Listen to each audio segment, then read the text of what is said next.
Welcome to Miss Retro Reads. We continue with Means of Salvation and Perfection by St. Alphonsus Liguori, Obstinate or Hardened Sinners, and the Abandonment of Them by God. I know well there are theologians who maintain that God refuses to certain obstinate sinners even sufficient grace, and among others they avail themselves of the position of St. Thomas, who says, "But although they who are in sin cannot through their own power avoid putting or interposing an obstacle to grace, unless they are prevented by grace, as we have shown.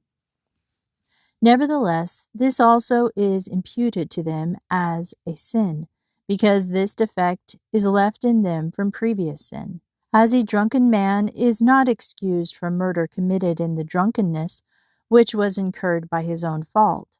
Besides, although he who is in sin has not this in his own power that he altogether avoid sin, yet he has power at this present moment to avoid this or that sin, as has been said, so that whatever he commits voluntarily, and therefore it is properly imputed to him as sin." From this they gather that St. Thomas intends to say that sinners can indeed avoid particular sins, but not all sins, because in punishment for sins previously committed, they are deprived of all actual grace.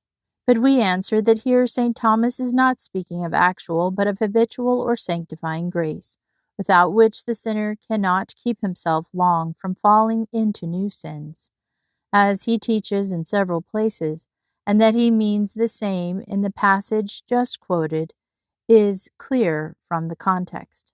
Moreover, in the course of the chapter he says, "For when the mind of man has declined from the state of uprightness, it is manifest that it has fallen from its relation, ordo, to its true end. Whensoever, therefore, anything shall have occurred to the mind conducive to the inordinate end, but improper for the true end, it will be chosen, unless the mind be brought back to its due relation, so as to prefer its true end to all others, and this is the effect of grace. But while anything repugnant to our last end is the object of our choice, it puts a hindrance in the way of the grace which conducts us to that end, which it is manifest that, after sinning, man cannot altogether abstain from sin, before he is brought back by grace to the due order. And hence the opinion of the Pelagians is shown to be absurd, that man, being in sin, can without grace avoid flesh sin, and then he goes on with the sentence quoted above. But although they, etc., of which our opponents make us, so that, in the first place, the intention of St. Thomas is not to prove that some sinners are deprived of all actual grace, and therefore being unable to avoid all sin, they do commit sin, and are worthy of punishment. But his intention is to prove against the Pelagians that a man who remains without sanctifying grace cannot abstain from sinning, and we see that he is here certainly speaking of sanctifying grace, for this is that which alone brings the soul back to the right order. It is of this same sanctifying grace that he intends to speak, when he says immediately after, "Except he be prevented by the assistance of grace," by which he means that if the sinner is not prevented, that is not previously informed, by grace, and brought back to the right order of holding God to be his last end, he cannot avoid committing fresh sins. And this is the meaning of the Thomists, for instance, of Feriensis Silvestre and Father Gonnet, in their comments of this passage. But without having recourse to other authors, it is quite clear from what St. Thomas himself says in his Summa, where he discusses the same point, and brings forward the identical reason in the same words as in the 160th chapter of his book Contra Gentes, And there he expressly says that he is only speaking of habitual or sanctifying grace. And it is impossible that the Holy Doctor could have meant otherwise, since he elsewhere teaches that, on the one hand, God's grace is never wanting to anyone, as he says in his commentary on St. John. But lest you might suppose that this effect was consequent on the removal of the true light, the evangelist, to obviate this opposition, adds that was the true light which enlightens every man, for the word enlightens so far as he is concerned, because on his part he is wanting to no one, but wishes all men to be saved. But if anyone is not enlightened, this is the fault of the man who turns himself away from the light that would enlighten him. And on the other hand, he teaches that there is no sin so lost and abandoned by grace as not to be able to lay aside his obstinacy and to unite himself to the will of God, which he certainly cannot do without the assistance of grace. During this life there is no man who cannot lay aside obstinacy of mind, and so conform to the divine will. In another place he says, so long as the use of free will remains to a man in this life, he can prepare himself for the grace by being sorry for his sins. But no one can make an act of sorrow for sin without grace. In another place he says, no man in this life can be so obstinate in evil, but that it is possible for him to cooperate to his own deliverance. To cooperate necessarily implies grace to cooperate with. In another place he observes, on the text of St. Paul, he wills all to be saved. Therefore the grace of God is wanting to no man, but as far as it is concerned, it communicates itself to all. Again, on the same words, God, so far as he is concerned, is prepared to give grace to all men. Those, therefore, only are deprived of grace who permit a hindrance to grace to exist in themselves. Therefore they cannot be excused if they sin. And when St. Thomas says, God is prepared to give grace to all, he does not mean actual grace, but only sanctifying grace. Cardinal Gotti justly contradicts those who say that God keeps ready at hand the aids necessary for salvation, but in matter of fact does not give them to all. Of what use would it be to a sick man, says this learned author, if the physician only kept the remedies ready and then would not apply them? Then he concludes, quite to the point of our argument, that we must necessarily say, God not only offers but also confers on every individual, even on infidels and hardened sinners, help sufficient to observe the commandments, whether it be proximate or remote. For the rest, St. Thomas says that it is only the sins of the devils and the damned that cannot be wiped out by penance. But on the other hand, to say that there is any sin in this life of which a man cannot repent is erroneous, because this doctrine would derogate from the power of grace. Summa Theologica. If grace were wanting to anyone, certainly he could not repent. Moreover, as we have already seen, St. Thomas expressly teaches in several places, and especially in his comment on Hebrews 12, that God, as far as he is concerned, refuses to no man the grace necessary for conversion. The grace of God is wanting to no man, but as far as it is concerned, communicates itself to all. So the learned author of the Theology for the Use of Seminary says, it is a calumny to impute to St. Thomas that he taught that any sinner were totally deserted by God. Bellarmine makes a sound distinction on the point and says that for avoiding fresh sins, every sinner has at all times sufficient assistance, at least mediately, the necessary and sufficient assistance for the avoidance of sin is given by God's goodness to all men at all times, either immediately or mediately.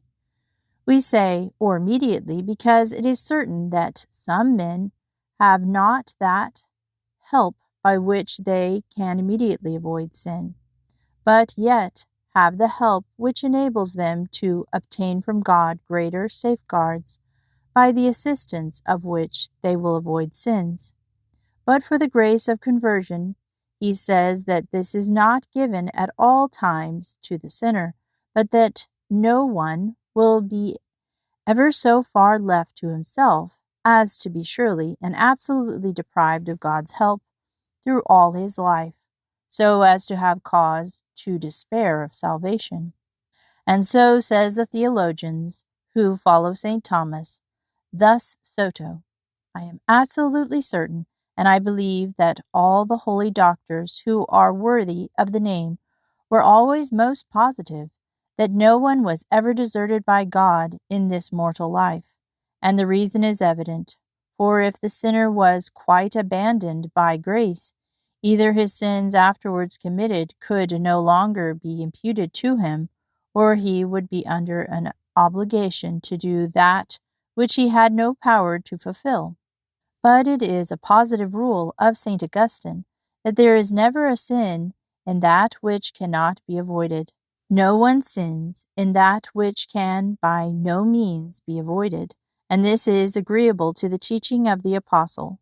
God is faithful, who will not suffer you to be tempted above that which you are able, but will also make with the temptation issue, that you may be able to bear it.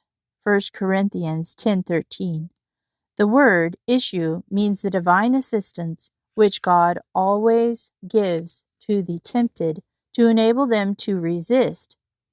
As St. Cyprian explains it, he will make with the temptation a way of escape, and Primasius more clearly says, he will so order the issue that we shall be able to endure, that is, in temptation, he will strengthen you with the help of his grace, so that ye may be able to bear it. St. Augustine and St. Thomas go so far as to say that God would be unjust and cruel if he obliged anyone to a command which he could not keep. St. Augustine says it is the deepest injustice to reckon anyone guilty of sin for not doing that which he could not do. And St. Thomas, God is not more cruel than man, but it is reckoned cruelty in a man to oblige a person by law to do that which he cannot fulfill. Therefore, we must by no means imagine this of God.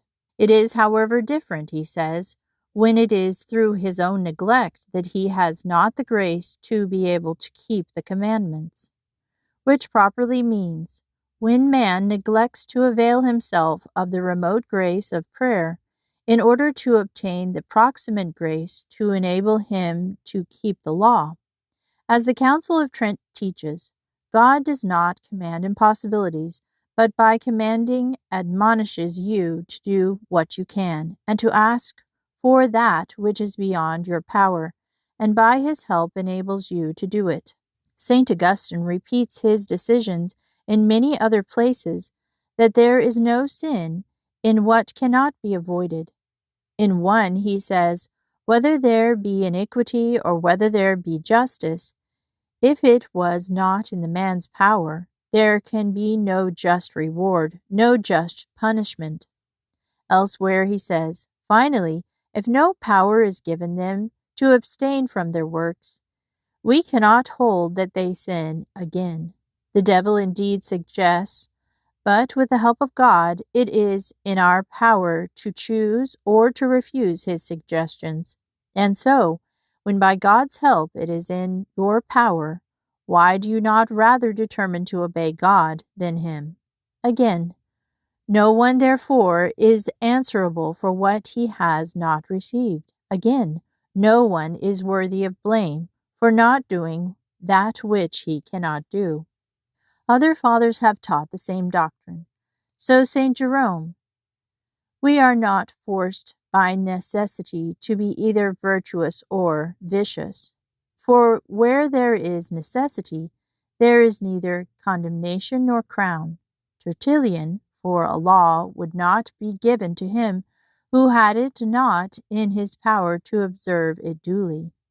Marcus the Hermit says, hidden grace assists us, but it depends on us to do or not to do good according to our strength. So also St. Irenaeus and St. Cyril of Alexandria and St. Chrysostom and others say. Nor is there any difficulty in what St. Thomas says, that grace is denied to some persons in punishment of original sin. To whomsoever the assistance of grace is given, it is given through simple grace. But from those to whom it is not given, it is withheld justly in punishment of previous sin, or at least of original sin, as St. Augustine says, for as Cardinal Gotti well observes, St. Augustine and St. Thomas are speaking of actual proximate grace to satisfy the precepts of faith and charity, of which indeed St. Thomas is speaking in this place.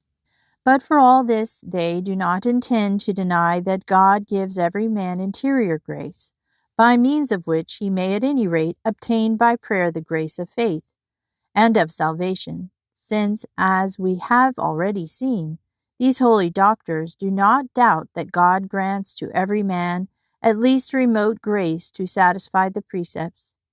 Here we may add the authority of Saint Prosper.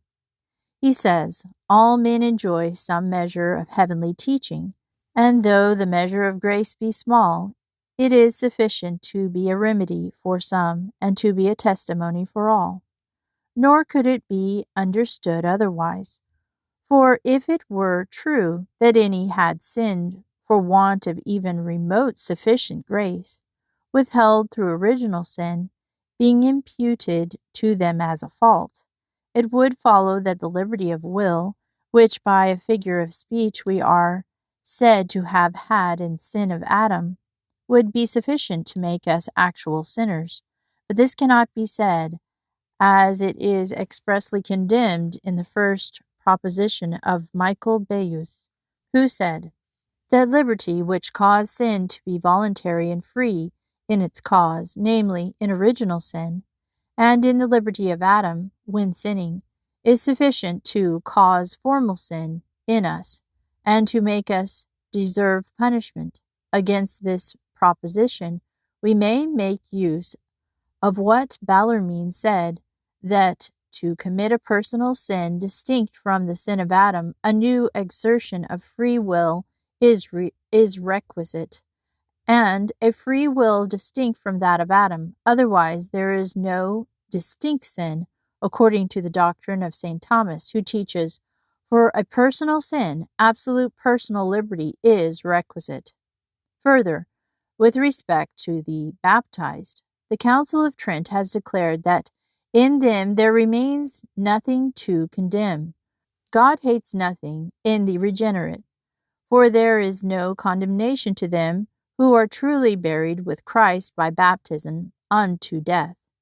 And it is added that concupiscence is not left in us as a punishment, but for our trial, and it cannot harm those who do not consent to it. On the contrary, the concupiscence left in us would do exceedingly great harm to man, if on account of it God denied him even the remote grace necessary to obtain salvation. For all this, several theologians conclude that to say that God refuses to anyone sufficient help to enable him to keep the commandments would be contrary to the faith, because in that case God would oblige us to impossibilities. This doctrine, that a man fallen into sins, that having liberty to do otherwise when to choose what sin he will commit, and is necessitated to commit some sin, justly offends Monsignor de Saint-Leon, Archbishop of Vienne, who in his book writes as follows, who will endure to hear that a man once fallen, being deprived of grace, can enjoy no other liberty than that of choosing one sin rather than another, being necessitated to sin in some way, so that a criminal condemned to death, who has no other liberty allowed to him than to choose whether he will die by the sword, by poison, or by fire, may be said, when he has made his choice, to die a voluntary and free death.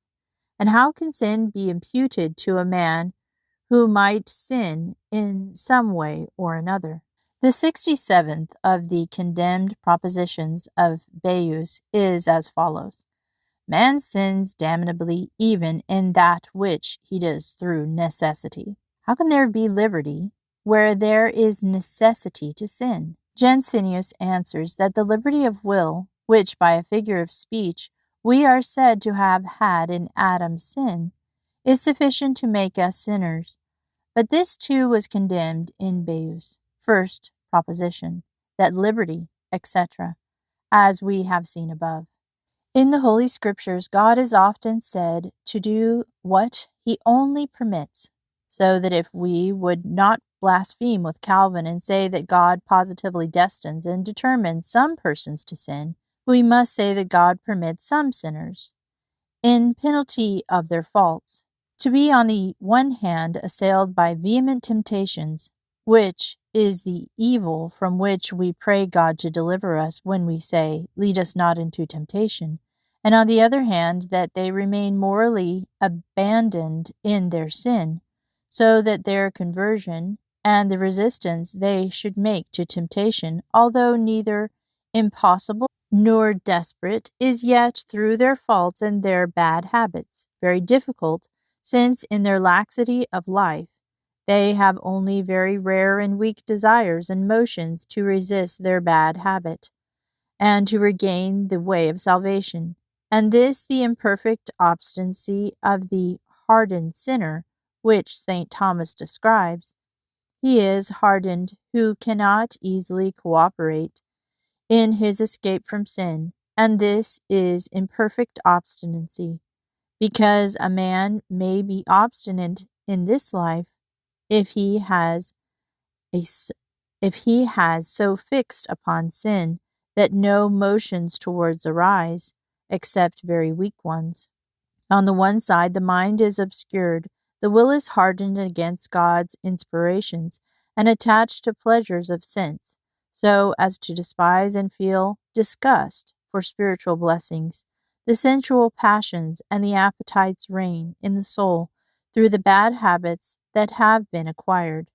On the other side, the illuminations and the callings of God are, by its own fault, rendered scarcely efficacious to move the soul, which has so despised them and made so bad a use of them, that it even feels a certain aversion towards them, because it does not want to be disturbed in its sensual gratifications. All these things constitute moral abandonment, and when a sinner has once fallen into it, it is only with the utmost difficulty that he can escape from this miserable state and bring himself to live a well-regulated life. In order to escape and pass at once from such disorder to a state of salvation, a great and extraordinary grace would be requisite. But God seldom confers such a grace on these obstinate sinners. Sometimes he gives it, says St. Thomas, and chooses them for vessels of mercy, as the apostle calls them, in order to make known his goodness.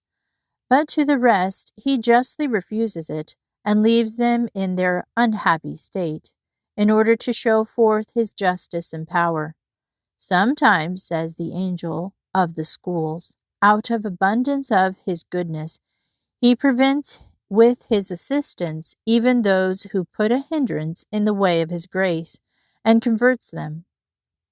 And as he does not enlighten all the blind, nor cure all the sick, so neither does he assist all who place an impediment to his grace, so as to convert them.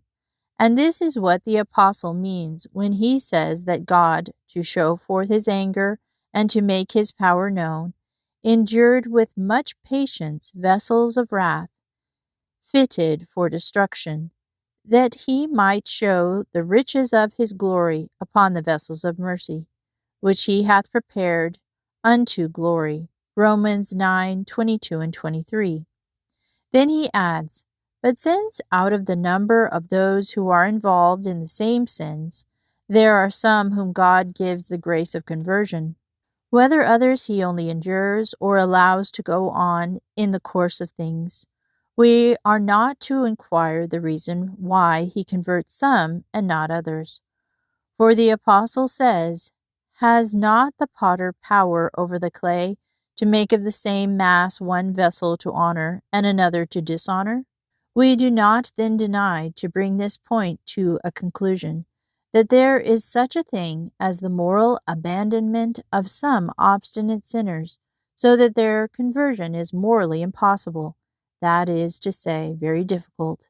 And this concession is abundantly sufficient for the laudable object which our opponents have in defending their opinion, which is to restrain evildoers and to induce them to consider before they come to fall into such a deplorable state.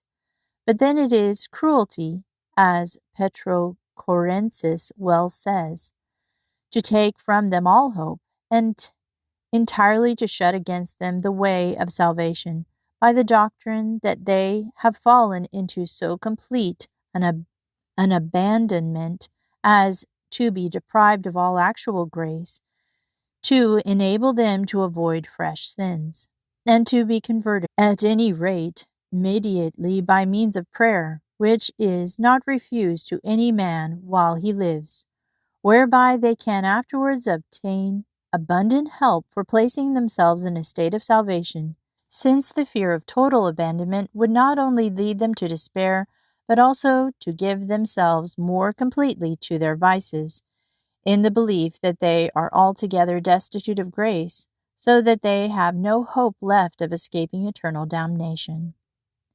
And that's all we'll read today. Thanks for listening to Miss Retro Reads. I hope you have a great Sunday. And if you want to go to YouTube and go to playlists, you can find this book in all of the episodes in the playlist under St. Alphonsus Liguori.